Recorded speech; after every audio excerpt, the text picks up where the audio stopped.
আমার মেয়ে ঋদ্ধিমার ২ বছরের জন্মদিনে আমরা গেছিলাম কার্শিয়াং কালিম্পং ট্রিপে। এখন এক্সপ্রেস লাইনের বাসে বসে আছি। একটু পরে বাস ছেড়ে দেবে, আমরা পৌঁছে যাব এনজেপি। এনজেপিতে পৌঁছে গিয়ে ওখান থেকে একটা গাড়ি নিয়ে একটা রেস্টুরেন্টে গিয়ে দাঁড়ালাম। মেয়ে তো আমার খোলা জায়গা পেয়ে বিশাল নাচানাচি শুরু করে দিল।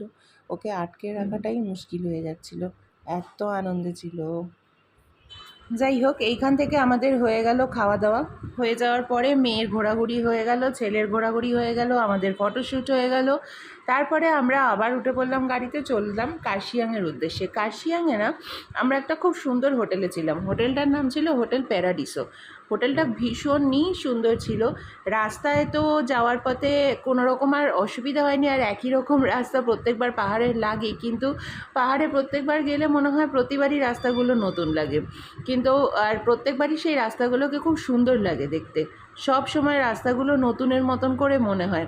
আমার মেয়েকে দেখেছো তো, সেই রেস্টুরেন্টে দৌড়াদৌড়ি করেই যাচ্ছে আর করেই যাচ্ছে, ওর কোনো শেষ নেই দৌড়াদৌড়ি করার। এইবারে এই রাস্তাটা ধরে আমরা প্রায় আরও অনেকক্ষণ চলার পরে কার্শিয়াংয়ে পৌঁছেছিলাম। তোমরা যারা রেগুলার যাতায়াত করো তোমরা সবাই জানো যে কতক্ষণ কার্শিয়াং যেতে সময় লাগে। তো এই সেই যে রাস্তা ধরে আমাদের যেতে আগাগোড়াই খুব ভালো লাগে। খুব ছোট থেকে আমি পাহাড়ে ঘুরে বেড়াচ্ছি, খুব ছোট থেকেই আমার এই রাস্তাটা খুব প্রিয়। যখনই পাহাড়ে যাওয়ার কথা হয় তখনই পাহাড়ের জায়গাটার থেকে সবথেকে বেশি আরও বেশি আনন্দ লাগে এই রাস্তা দিয়ে যাব এটা চিন্তা করে। এটা হচ্ছে আমাদের হোটেলের রুম থেকে ব্যালকনি ভিউ। এই রুমটা আমাদের ডিলাক্স রুম ছিল। তো ব্যালকনি থেকে এত কিছু সুন্দর দেখা যাচ্ছিল, আরও সুন্দর দেখা যাচ্ছিল, কিন্তু কুয়াশার জন্য আমার ক্যামেরায় ভালো করে ওঠেনি আসলে। এটা আমার সেদিনকে মেয়ের জন্মদিন ছিল। এবার দেখো, মেয়ের জন্মদিনে হোটেলের স্টাফেরা সবাই এসে ওকে উইশ করছিল, অ্যান্ড এই যে সাদা জিনিসটা ওকে পরাচ্ছিল না, এটা হচ্ছে ওদের ওয়েল উইশিং, মানে ওরা কাউকে ব্লেস করার জন্য এই জিনিসটা পরায়। দেখো, ক্রিম মাখিয়ে দিয়েছি, আর মেয়ে তো খুব ছোট, 2 বছর বয়স তখন, ও এত কিছু বুঝতে পারছে না, একটু একটু ভয় পাচ্ছে। ক্যাডবেরি দিয়েছে, আরও অনেক কিছু জিনিস দিয়েছিল। একটু একটু ভয় পাচ্ছিল, আবার ভালোও লাগছিল, কি করবে ঠিক বুঝে উঠতে পারছিল না। পরের দিন সকালে ম্যাগি ট্যাগি খেয়ে আমরা বেরোলাম সাইট সিইংয়ের জন্য, কারণ আমাদের হাতে না বেশি সময় ছিল না। 2 দিনের ট্যুরেই গেছিলাম। তো নেক্সট ডে মর্নিংয়ে আমরা সাইট সিইংয়ের জন্য বেরিয়ে গেলাম। আমাদের ড্রাইভার দাদার নাম ছিল রূপম। খুব ভালো দাদাটা ছিল, আর খুব সুন্দর আমাদের সাথে গল্প করতে করতে যাচ্ছিল। মনেই হচ্ছিল না যে ও প্রফেশনালি আমাদের গাইড, ও আমাদের নিজের ফ্যামিলি ম্যানের মতনই হয়ে গেছিলো। খুব সুন্দরভাবে গল্প করতে করতে বললো প্রথমে আমরা মর্গ্যান হাউসে যাব, যেটা শ্লোকের কাছে প্রচলিত আছে মর্গ্যান হাউস ভুতুড়ে হাউস বলে, হন্টেড হাউস। কিন্তু দুঃখের বিষয়, আমরা ভেতর থেকে দেখতে চেয়েছিলাম, কিন্তু আমাদেরকে ভেতর থেকে দেখতে দেওয়া হলো না, কারণ ওই সময় পারমিশন পাওয়া যাচ্ছিল না ভেতরে যাওয়ার জন্য নাকি আগে থেকে পারমিশন নিয়ে রাখতে হয়। যাই হোক, আমরা বাইরে থেকেই জায়গাটাকে দেখে ঠেকে চলে এলাম। এই যে মর্গ্যান হাউসের সামনে থেকে চলে আসছি, মনটা দুঃখ হয়ে গেছে। ভুতুড়ে হাউসের ভুতুড়ে কাণ্ড কারখানা কিছুই দেখে উঠতে পারলাম না বলে। ড্রাইভার দাদা তারপরে আমাদের একটা গল্ফ কোর্সে নিয়ে এলো। এখানে খুব সুন্দর ফাউন্টেনও হয়, কিন্তু সেইটা সন্ধ্যের দিকে হয়, এখন আমরা দেখতে পেলাম না। কিন্তু খুব সুন্দর গল্ফের জায়গাটা আছে, দেখো বিশাল বড় জায়গা। তারপর ড্রাইভার দাদা আমাদেরকে নিয়ে এলো রবীন্দ্রনাথ ঠাকুরের ঘরে। এটা রবীন্দ্রনাথ ঠাকুর কার্শিয়াংয়ে যখন আসতো এই বাড়িটাতেই আসতো। বাড়িটাকে একদমই মেনটেনেন্স করা হয়নি বলে এটার এরকম ভাঙাচোরা ভুতুড়ে বাড়ির মতন যে একটা জিনিস হয়ে গেছে। ভেতর দিয়েও কিছু দেখার মতন ছিল না। আমরা না তাই গাড়ি থেকে আর না নেমে এমনিই বাড়িটা ওপর থেকে দেখেই চলে এলাম, কারণ এই বাড়িটাতে না ভেতর থেকে দেখার কিছুই নেই, ওরা তো সেরমভাবে মেনটেনেন্সই করেনি বাড়িটার। তো সেই জন্য আমরা বাড়িটাতে আর ঢুকলামও না। ওইখান থেকেই গাড়িটা ঘুরিয়ে নিয়ে ড্রাইভার দাদা আমাদেরকে নেক্সট লোকেশনে নিয়ে চলে যাচ্ছিল। রাস্তার মধ্যে ওই টুকটাক চিপস হ্যান ত্যান এইসব খেতে খেতে আমরা আমাদের নেক্সট লোকেশনে পৌঁছে যাচ্ছিলাম। মেয়ে বাচ্চা একটা সাথে থাকলে অনেক কিছু নিয়ে রাখতে হয়। এটা হচ্ছে পাইন ভিউ নার্সারি। এখানে বিভিন্ন রকমের ফুল তো ছিলই, তার সাথে সাথে কিছু ক্যাকটাসও ছিল। এই ক্যাকটাসগুলোর মধ্যে দেখো ওর বাবা খুব সাবধানে ওকে নিয়ে যাচ্ছে মেয়ে যাতে কোনো রকম হাত ফাত কাটাতে না ফুটে যায়। এখানে মেয়ে আমার একটুখানি ক্যাটওয়াক সেজে যাচ্ছিল, সেজে একটুখানি হাঁটাচলা করছিল। তারপরে একটা লোক দেখে না ভয় পেয়ে আবার আমার পেছনে লুকিয়ে পড়েছিল। খুব ছোটো তো, অচেনা মানুষজন দেখলে খুব ভয় পায়। তো এখান থেকে বেরিয়ে আমরা না একটা হনুমানের মন্দিরে এসেছিলাম। হনুমানের মন্দিরটা অনেকটা ওপরে ছিল, তো অনেকটা রাস্তা না ওই গিয়ে গিয়ে তারপরে হনুমানের মন্দিরটা অবধি পৌঁছাতে হয়। মেয়েটা আমার ঘুমিয়ে পড়েছিল বলে আমি গাড়ি থেকে তো নামতেই পারলাম না, সেই জন্য ওর বাবা আর ছেলে মিলেই ওই হনুমানের মন্দিরটায় গেছিলো। আর যাতে আমি কিছু মিস না করি ওই জন্য পুরোটা ভিডিও করতে করতে গেছিলো। এই ভিডিওগুলো কিন্তু আমরা যখন তুলেছিলাম ভাবিনি এটা ব্লগ করার জন্য, সেইভাবে কিন্তু তুলিনি, এমনিই নর্মালি ভিডিওটা তুলে নিয়েছিলাম স্মৃতি হিসেবে যাতে থাকে, পরে আমাদের দেখে ভালো লাগে এইসবের জন্য। ছেলে আর বাবা অনেক কষ্টে হাঁপাতে হাঁপাতে গেল। পাহাড়ের প্রত্যেকটা স্পটই অলমোস্ট এত উঁচুতে না যে যেতে যেতে সত্যিই সবারই একটু হাঁপ লেগে যায়। এইখানে যথারীতি হনুমান মন্দিরের সামনে হনুমানজির মূর্তির সামনে ফটোশ্যুট তো হবেই, এটা খুব ন্যাচারাল জিনিস। তো ছেলেও পৌঁছে গেছিলো এই জায়গাটায়, গিয়ে ও একটু ছবি টবি তুলেছিল বলে জয় হনুমান বলে আবার বাবা আর ছেলে নিচে নেমে আসছিল। আমি ততক্ষণ মেয়ে যেহেতু ঘুমিয়ে পড়েছিল ওকে নিয়ে আমি গাড়িতেই ছিলাম। এই নিচে নামার রাস্তাটার সময় ভিউজটা এত সুন্দর ছিল, চারদিকটা এতটাই সুন্দর ছিল দেখতে যে ওর বাবা ভিডিওটা করে আমাকে যখন দেখিয়েছিল আমার খুব ভালো লেগেছিল। আমার খুবই ইচ্ছা ছিল যাওয়ার, কিন্তু যেহেতু মেয়েটা ছোট আর ঘুমিয়ে পড়েছে, আর ঘুমন্ত মেয়েকে কোলে নিয়ে না এতটা ওপরে ওঠা যায় না, এটাতে খুবই কষ্ট হয়। তো সেই জন্য আমি গাড়িতেই ছিলাম, ওরা সবাই দেখে ঠেকে নিচে এসে আমাকে ভিডিওগুলো দেখাচ্ছিল। চারদিকটা সত্যিই খুব সুন্দর ছিল আর আমার দেখে তো খুবই ভালো লেগেছিল। ঠিক আছে, নেক্সট টাইম যখন মেয়ে বড় হয়ে যাওয়ার পর যাবো তখন আবার আমরা যাওয়া যাবে, এখানে কোনো অসুবিধা নেই। এবারে না ড্রাইভার দাদা আমাদেরকে একটা মিউজিয়ামে নিয়ে এসেছিলো। এই মিউজিয়ামটা অনেকটা সায়েন্স সিটির মতো, আমাদের কলকাতায় যেরকম সায়েন্স সিটি আছে এই মিউজিয়ামটাও ওই রকম সায়েন্স সিটিরই মতো, কিন্তু সেরকম বিশেষ কিছু ছিল না। আমরা তো ওই জন্য ভেতরকার কোনো ভিডিওই তুলিনি, তাড়াতাড়ি করে দেখে বেরিয়ে চলে এসেছিলাম মেয়েকে নিয়ে আমরা নেক্সট জায়গায় যাব বলে। তো এর থেকে এখানে দেখেছো চারদিকে কতটা কুয়াশা, কিচ্ছু দেখাও যাচ্ছে না। এই আমরা টাটা করে উঠে গেলাম পরের জায়গায়। এই যে জায়গাটা ডেলো পার্ক, এই ডেলো পার্ক এটা একটা বিশাল বড় পার্ক আর খুব সুন্দর সাজানো গোছানো একটা পার্ক, এবং এতটাই সুন্দর এই পার্কটা যে তুমি চাইলে সারাটা দিন এই পার্কে কাটিয়ে দিতে পারো। বিভিন্ন রকমের গেমস আছে এখানে, একটা ফুটবলের জিনিস আছে যেই ফুটবলটা ওই যে টায়ারটা ঝুলছে দেখতে পাচ্ছ ওখানে টাচ করাতে হবে কিক করে, কিন্তু সমস্যা হচ্ছে এটা কেউ করতে পারছিল না ওখানে। তো ছেলে কয়েকবার ট্রাই করলো, আরও কিছু বাচ্চা ছেলেরা ট্রাই করছিল, তাই দেখে আমার মেয়েরও শখ হলো সেও ফুটবলে নাকি লাথি মারবে। তো যাই হোক, ওরটা চার্জেবল আর ওই দাদাটা আর চার্জ নেয়নি, অন্যান্যদের বেলায় একটু চার্জ নিয়েছিল, পার শট 20 টাকা করে। তো তো কিছুক্ষণ ছেলে করলো, তারপরে মেয়ে একটা করলো, সেটাতে তো কোনো টাকা নিল না। তারপরে ওদের বাবাও কিক করতে শুরু করে দিল, কিন্তু দুঃখের বিষয় হচ্ছে কেউই ওই টায়ারটাকে টাচই করতে পারলো না। আমরা এই পুরো পার্কটা সারাদিন অনেকটা টাইম এই পার্কে আমরা কাটিয়েছিলাম। এই দেখো মেয়ে ছোট্ট করে একবার মারছে, একটুখানি বলটা এগোলো, ব্যাস, এর থেকে বেশি নিশ্চয়ই ওর পক্ষে আর কিছু সম্ভব ছিল না। এইবারে ছেলে মারবে, তারপরে ওর বাবা মারবে, ঠিক আছে, কিন্তু কেউই ওই টায়ারটা অবধি লাগাতে পারবে না। দেখেছো তো, কেউই ওই টায়ারটা অবধি লাগাতে পারে না। এই যে পার্কটা না, এই পার্কটাতে আমরা অনেকক্ষণ ধরে ছিলাম, কিন্তু লাস্টে যখন ড্রাইভার দাদা বললো যে আমরা নেক্সট জায়গাগুলোতে আর দেখাতে পারবো না, অনেক দেরি হয়ে যাচ্ছে, একটু তাড়াতাড়ি চলো, তখন গিয়ে আমরা নেক্সট জায়গাগুলোতে যাচ্ছিলাম। তো কিন্তু এই পার্কটা অ্যাকচুয়ালি এতটাই সাজানো পার্ক আর এতটাই বড় পার্ক, আমরা তো মনে হয় প্রায় ঘন্টাখানেকের ওপর ছিলাম, কিন্তু তবুও না পুরো পার্কটা দেখে উঠতে পারিনি। দেখলে তো ওর বাবাও কিক করলো, কোথায় চলে গেল বল, আরও একবার ওর বাবা কিক করবে দেখো। আর এই সময় বলটা একবার বাঁ দিকে যাবে একবার ডান দিকে যাবে, ওই দেখো কোথায় চলে যাচ্ছে, কিন্তু টায়ারটাই আর লাগছে না।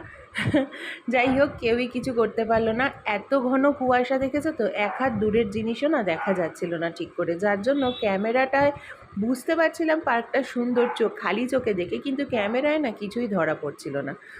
এখানে দেখো ওর বাবা আমাদেরকে নিয়ে ভিডিও করছিল, হ্যাঁ আমাদেরকে একসাথে নিয়ে ছেলে মেয়ে ডাবল ভিডিও যেটা হয় ফোনে সেইটাই করছিল। চারদিকের পার্কটা দেখেছো কত সুন্দর সাজানো গোছানো, আর প্রচণ্ড কুয়াশা, প্রচণ্ড কুয়াশা, এত ঘন কুয়াশা যে কুয়াশাতে কিচ্ছু দেখা যাচ্ছে না, চারদিকটা পুরো অন্ধকার হয়ে আছে কুয়াশার চোটে, কিন্তু চারদিকে ভীষণ সাজানো ছিল, ভীষণই সাজানো গোছানো। এই পার্কটা মানে এতটা লেভেলে সুন্দর না যে এই পার্কটায় হয়তো সারাদিন কাটিয়ে দিলেও না কারোর বোরিং হবে না। কিন্তু সমস্যা হচ্ছে যে আমাদের তো সারাদিন কাটাবার উপায় নেই, তো সেই জন্য চারদিকে না আমরা খালি ঘুরে ঘুরে দেখছিলাম, আর ড্রাইভার দাদা আমাদেরকে খালি তাড়া দিয়ে যাচ্ছিলো। এবার একবার উপরে উঠছিলাম, একবার নিচে নামছিলাম, একবার এদিকে যাচ্ছিলাম, একবার ওদিকে যাচ্ছিলাম। চারদিকটা কুয়াশার জন্য না কিছু আমি বুঝিয়ে উঠতে পারছি না যে এর পরিবেশটা কতটা সুন্দর।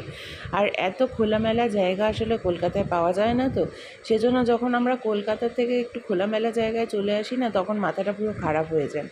ওখান থেকে বেরিয়ে না আমরা ডাইরেক্ট চলে গেছিলাম হোটেলে। সেই দিনটা থেকে সেই দিনের আর কোনো কিছুই আমাদের তোলা হয়নি। পরের দিন আমরা এনজেপিতে নেমে এসেছিলাম।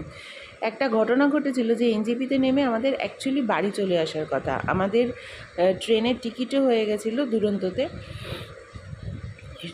বন্দে ভারত আমাদের ট্রেনের টিকিট ছিল। এইবারে বন্দে ভারত না, সেই দিনকে কিছুক্ষণ লেট ছিল, ঘন্টা দুয়েক লেট হয়েছিল। সেই জন্য আমরা কি করেছিলাম, আমরা গাড়ি ধরে রাত সন্ধেবেলায় দেখলে আবার যাচ্ছি, গাড়ি ধরে আমরা আবার চলে গেছিলাম কালিম্পংয়ে অ্যাকচুয়ালি আমাদের মানে প্ল্যান ছিল না যাবার, কিন্তু তবুও চলে গেছিলাম যেহেতু ট্রেন লেট ছিল। আমরা মানে কোনো কিছু তোয়াক্কা না করে চলে গেছিলাম। একটু আগে যে দেখলে ডাউহিল স্কুল, এটা কালিম্পং থেকে একটা সাইট সিংয়ের সাইটে পড়ে। এই ডাউহিল স্কুলটা নিয়ে নাকি কিছু রিউমার্স আছে যে এটা নাকি হরর স্কুল। এখানে নাকি সন্ধ্যের পরে এই সব যে রাস্তাটা দিয়ে এখন গাড়ি যাচ্ছে, সন্ধ্যের পরে নাকি এখানে গাড়ি যেতে ভয় পায়। এখানে নাকি সন্ধ্যের পরে কোনো স্থানীয় লোকজন থাকে না, সবাই চলে আসে নিচে। তার কারণ হচ্ছে ডাউহিল স্কুলে নাকি একবার একটা ছেলের মাথা কাটা লাশ পাওয়া গেছিলো।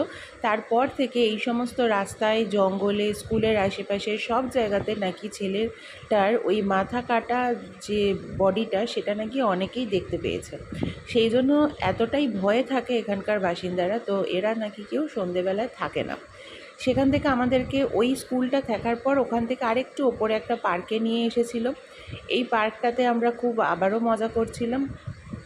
খুব মজা করছিলাম, চারিদিকে ঘুরছিলাম, এখানে মোমো খেয়েছিলাম প্লাস ম্যাগিও খেয়েছিলাম। এই পার্কটাতে যে আশেপাশের দোকানগুলো ছিল সেখানকার লোকেদেরও একই বক্তব্য স্কুলটা নিয়ে এবং স্কুলের আশেপাশের জায়গাটা নিয়ে।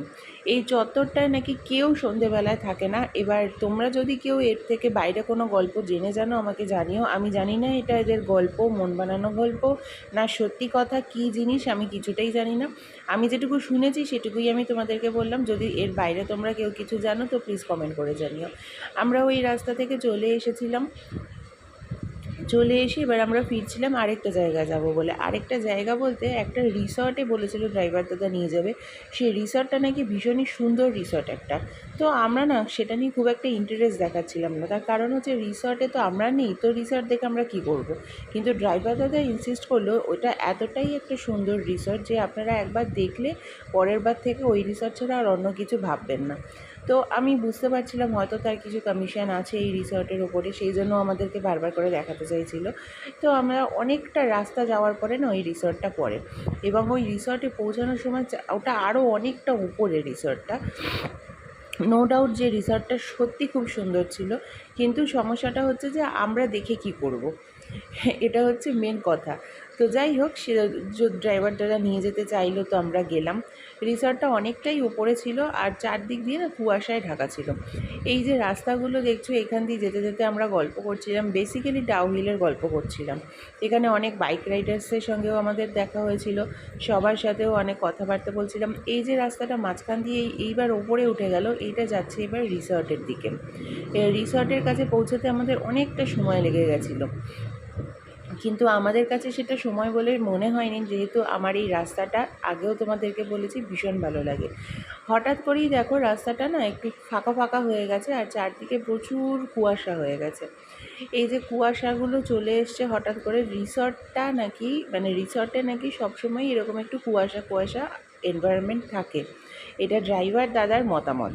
আমরা জানি না, আমরা কোনো দিন রিসর্টটার নামও শুনিনি, যাইও নি, জাস্ট আমরা গেট দিয়ে ঢুকেছিলাম আর চারদিকটা দেখে আবার বেরিয়ে চলে এসেছিলাম। তবে একটা কথা ঠিক বলেছে ড্রাইভার দাদা, যে এই রিসর্টটা অনেক অনেক বড় একটা জায়গা নিয়ে তৈরি, আর অনেকটা প্রাইভেট রাস্তা রিসর্টটার আছে। মানে তুমি যদি চাও তুমি একদিনে আমি কোথায় আছি ঘুরে দেখে নেব, পসিবল না।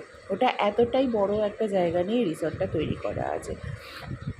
বাট স্টিল সেটাতে সত্যিই আমাদের কোনো কাজে দিচ্ছিল না, যেহেতু আমরা ওখানে ছিলাম না। এবার আমাদেরকে তো ওখান থেকে আবার শহরে ফিরতে হবে, কারণ রিসর্টটা শহর থেকে অনেকটা উপরের দিকে। তোমাদের আমার ঠিক নামটা মনে নেই, আমি তোমাদেরকে নামটা দেখাচ্ছি। দেখো, গেট দিয়ে যে ঢুকছে না, এই সামনে একটুখানি এগোলে দেখবে একটা দেওয়ালের গায়ে রিসর্টের নামটা লেখা আছে। তো আমি কোনো রেকমেন্ডেশনে যাচ্ছি না, বাট হ্যাঁ, রিসর্টটা আমাদের সুন্দর লেগেছিল। দুটো মাইনাস পয়েন্ট আছে, যে একটা হচ্ছে রিসর্টটা এতটাই বড় যে কোন দিক দিয়ে বেরোবো, কোন দিক দিয়ে ঢুকবো, ঢুকলে মনে হচ্ছে হারিয়ে যাব। আর 2 নাম্বার হচ্ছে যে রিসর্টটা মেন শহর থেকে অনেকটাই দূরে, এতটাই দূরে যে সেখান থেকে কিন্তু যদি তোমাদের এরকম ব্যাপার থাকে যে আমি নিরিবিলিতে টাইম কাটাবো, তো রিসর্ট ঠিক আছে। কিন্তু অনেকে থাকে না যে বাচ্চা নিয়ে যায় বা ফ্যামিলি নিয়ে যায়, তাদের শহরের কাছাকাছি থাকলে একটু সুবিধা হয়। হঠাৎ করে কোনো মেডিসিনের দরকার হলো বা মার্কেটিং করতে চাইছে, সেই ক্ষেত্রে কিন্তু এই রিসর্টটাতে তোমরা কেউ থাকার কথা চিন্তা করো না, কারণ এটা অনেক অনেক অনেক দূরে শহর থেকে। আমরা আমরা ফ্যামিলি নিয়ে যখনই যাই, বেসিক্যালি সত্যি কথা বলতে আমরা অফবিট জায়গাটা একটু অ্যাভয়েড করি। তার কারণ একটাই, যে সাথে আমাদের বাচ্চা থাকে, তো হঠাৎ করে কারো শরীর খারাপ হয়ে গেল, যদিও আমার সমস্ত রকম মেডিসিন সাথে থাকে, কিন্তু স্টিল যদি এমন কোনো মেডিসিনের দরকার হলো যেটা আমার ওই মুহূর্তে লাগবে, কিন্তু আমার কাছে সেটা নেই, সবসময় সব রকম একদম 100% প্রিকশন নেওয়া সম্ভব হয় না। তো সেই ক্ষেত্রে সেই মেডিসিনটা কিন্তু আনতে গেলে তোমাকে 3 ঘন্টা জার্নি করে গিয়ে শহরে যেতে হবে। সেই জন্য আমরা অফবিট জায়গাগুলোকে একটু অ্যাভয়েড করে চলি। হ্যাঁ, আমরা একদম মেন শহরের মধ্যে গাদাগাদির মধ্যেও থাকতে চাই না, যেখানেই যাই না কেন আমরা একসাথে একটা শহরে গাদাগাদির মধ্যেও থাকতে চাই না, আবার খুব বেশি দূরেও থাকতে চাই না। মোটামুটি এমন একটা জায়গায় থাকতে চাই যে জায়গাটা থেকে থাকলে বেশ ভালো লাগে, চারদিকটার পরিবেশও ভালো লাগে, প্লাস আমার জরুরি জিনিসগুলো আমার কাছাকাছি থাকে। যেরকম আমাদের কখন ইচ্ছে হলো তো বেরিয়ে গেলাম, একটা চিপসের প্যাকেট নিয়ে আসলাম। এই জিনিসগুলো তুমি যদি অফবিটে থাকো না, সেক্ষেত্রে হয়তো পেয়ে যাবে, কিন্তু পাওয়ার জন্য অনেকটা বেশি পেমেন্ট করতে হয়। এটা একটা সমস্যা অফবিটে। সেই জন্য আমরা, দেখুন, আমরা হাজব্যান্ড ওয়াইফ যখন যাই আমাদের কোনো ব্যাপার না, যেখানে পারতাম থেকে যেতাম। কিন্তু যবে থেকে ছেলে মেয়ে হয়েছে তাদের কথা চিন্তা করে অনেক কিছু প্রিকশন মাথায় নিয়ে হোটেল চুজ করতে হয়, লোকেশন চুজ করতে হয়। তার মানে কিন্তু এই নয় যে আমরা ঘুরতে যাওয়া বন্ধ করে দিয়েছি, অবভিয়াসলি ঘুরতে যাব, কিন্তু যখন যেরকম পরিস্থিতি নিয়ে চলতে হবে সেই পরিস্থিতির সাথে অ্যাডজাস্ট করে ঘুরতে যেতে হবে।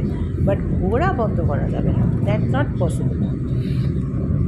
এরকম একটা কুয়াশা মার্কা জায়গা দিয়ে আমরা যাচ্ছিলাম, চারদিকে এত কুয়াশা পড়েছে যে কিছু দেখাই যাচ্ছিল না। সেই জন্য গাড়িটাও দেখো ভীষণ আস্তে আস্তে আস্তে আস্তে যাচ্ছিল, কারণ গাড়িটা মানে যেতেই পারছিল না, একটুখানি দূরের রাস্তাটাও দেখতে পাচ্ছিল না যে কি আছে না আছে। তো সেই জন্য এই গাড়িটাতে আমরা অনেকক্ষণ ধরে টিকিট করে যাচ্ছিলাম। আর দেখেছো তো, কালিম্পংয়ের রাস্তাঘাট আর কার্শিয়াংয়ের রাস্তাঘাট, এই দুটো জায়গার সাথে সিকিমের রাস্তাঘাটের একটা ডিফারেন্স আমি লক্ষ্য করলাম। জানি না আমারই এটা নিজেরই শুধু মনে হলো কি না, বাট এখানকার রাস্তাঘাটের মান বা তোমার মেইনটেনেন্স, এটা কিন্তু সিকিমের থেকে অনেকটাই লো। কেন জানি না, বাট সিকিমে ঢুকলে কিন্তু মনে হয় একটা বিশাল স্ট্যান্ডার্ড জায়গায় আমি চলে এলাম, যেখানে রাস্তাঘাট থেকে শুরু করে সমস্ত কিছু প্রচণ্ড আপডেটেড। কিন্তু তারা যে বিশাল বড় লোক বা তাদের কাছে বিশাল টাকা আছে, নট দ্যাট। আমরা যখন পেলিংয়ে গেছিলাম, পেলিংয়ে যে ড্রাইভারটা আমাদেরকে নিয়ে গেছিলো, সেই ড্রাইভার দাদা আমাকে বলেছিল যে ওখানকার সিকিম গভর্নমেন্ট নাকি যারা বস্তিতে থাকে তাদের জন্য বাড়ি দেয়, ঠিক আছে। তো কিন্তু সেই বাড়িটা, আমরা বলেছিলাম দাদা বস্তিটা কীরকম আমাদেরকে একটু দেখাও তো। ওরা আমাকে যে জায়গাটা দেখাতে দেখাতে নিয়ে গেল, যে এই জায়গাটা আমাদের বস্তি জায়গা বলে, সেটা আমাদের সল্টলেকের থেকে কোনো অংশে কম নয়। তো ওদের পুরো জিনিসটাই না খুব সাজানো গোছানো, খুব প্ল্যান্ড ওয়েতে আছে। কিন্তু সেই তুলনায় আমার কোথাও মনে হলো যে কালিম্পং আর কার্শিয়াং দুটোই না প্ল্যানিং জিনিসটার একটু অভাব, আর সাজিয়ে গুছিয়ে সুন্দর করে টিপটপ করে রাখা যে জিনিসটা, সেটাও সিকিমের থেকে একটু ডাউনেই আছে। কারণ দুটো জায়গা কম্প্যারিজনে আমার এটা মনে হয়। এখানে আই লাভ কার্শিয়াং বলে একটা স্পট আছে, শুধুমাত্র শুটিং স্পট। এখানে সবাই দাঁড়াচ্ছে, ফটো তুলছে, চলে আসছে। চারদিকে দেখো একটু চা বাগানের মতন ঢাল করা হয়ে গেছে, আর এই চা বাগানের ভেতরে দাঁড়িয়ে দাঁড়িয়ে সবাই ফটো তুলছিল। তো আমরা এখানে কি করব, আমরাও নিজেরাও একটুখানি ফটো টটো তুললাম, তুলে ওখান থেকে বেরিয়ে এলাম। আমার সত্যি কথা বলতে মেয়ে নিয়ে নেমে ফটো তোলো এত আমার পোষাচ্ছিল না। তো বাবা আর ছেলে একটু ফটো তুললো, ওখান থেকে বেরিয়ে আসলো। এই মন্দিরটাতে আমরা আসলাম, যেটা অনেকটা ওপরে ছিল। দেখছো নিচে গাড়ি দাঁড়িয়ে আছে আর কতটা ওপর থেকে ওর বাবা এই জিনিসটার পুরো ভিডিও করছে। অ্যাজ ইউজুয়াল এখানে আমার মেয়ে ঘুমিয়ে পড়েছিল, তো আমি গাড়ি থেকে নামতে পারছিলাম না মেয়েকে নিয়ে। ওর বাবা ছেলেকে নিয়ে ওপরে উঠে এসেছিলো, আর আগের বাড়ি ওই হনুমান মন্দিরের মতনই, যাতে আমি পুরো জিনিসটা দেখতে পাই সেই জন্য জিনিসটা পুরো ভিডিও করে তুলে রেখে দিচ্ছিল। এইখানে আমরা না একটা মোমো খেয়েছিলাম। মোমোটা এত পাহাড়ে মোমো খাই, বাট এই মোমোর টেস্টটা না ভীষণ ভীষণ ভীষণ সুন্দর ছিল। সত্যি খুব সুন্দর টেস্ট ছিল এই মোমোটার, মানে এক্সিলেন্ট। মানে ছোট ছোট ছোট ছোট মোমো করেছিল আর পুরো ভর্তি পুর দেওয়া ছিল। এইরকম মোমো আমি না পাহাড়ে কোথাও খেয়েছি, না আমাদের কলকাতার কথা তো ছেড়েই দাও। এখানে প্রচুর ফটোশ্যুট করেছে বাবা আর ছেলে, আমিও কিছু ফটো টটো তুলেছি, স্টিল ফটো তুলেছি। এইখান থেকে আমরা ব্যাক টু হোটেল থেকে চলে এসেছিলাম এবারে আমরা সোজা এনজেপি, আর সেখান থেকে আমরা বাড়ি। এটা আমার ফার্স্ট ট্রাভেল ব্লগ। আমি জানি অনেক ভুল ত্রুটি আছে, তোমরা প্লিজ সেটা দেখে আমাকে জানিও যে কি করলে আরও আমি ভালো করতে পারি। একটাই উদ্দেশ্য যে আমরা প্রচুর ঘুরি, তো যদি সেই ঘোরাটা তোমাদের সাথে শেয়ার করতে চাই, সেই জন্যই সেই উদ্দেশ্য নিয়েই এটা করা। আমাকে প্লিজ কমেন্ট করে জানিও যে কী কী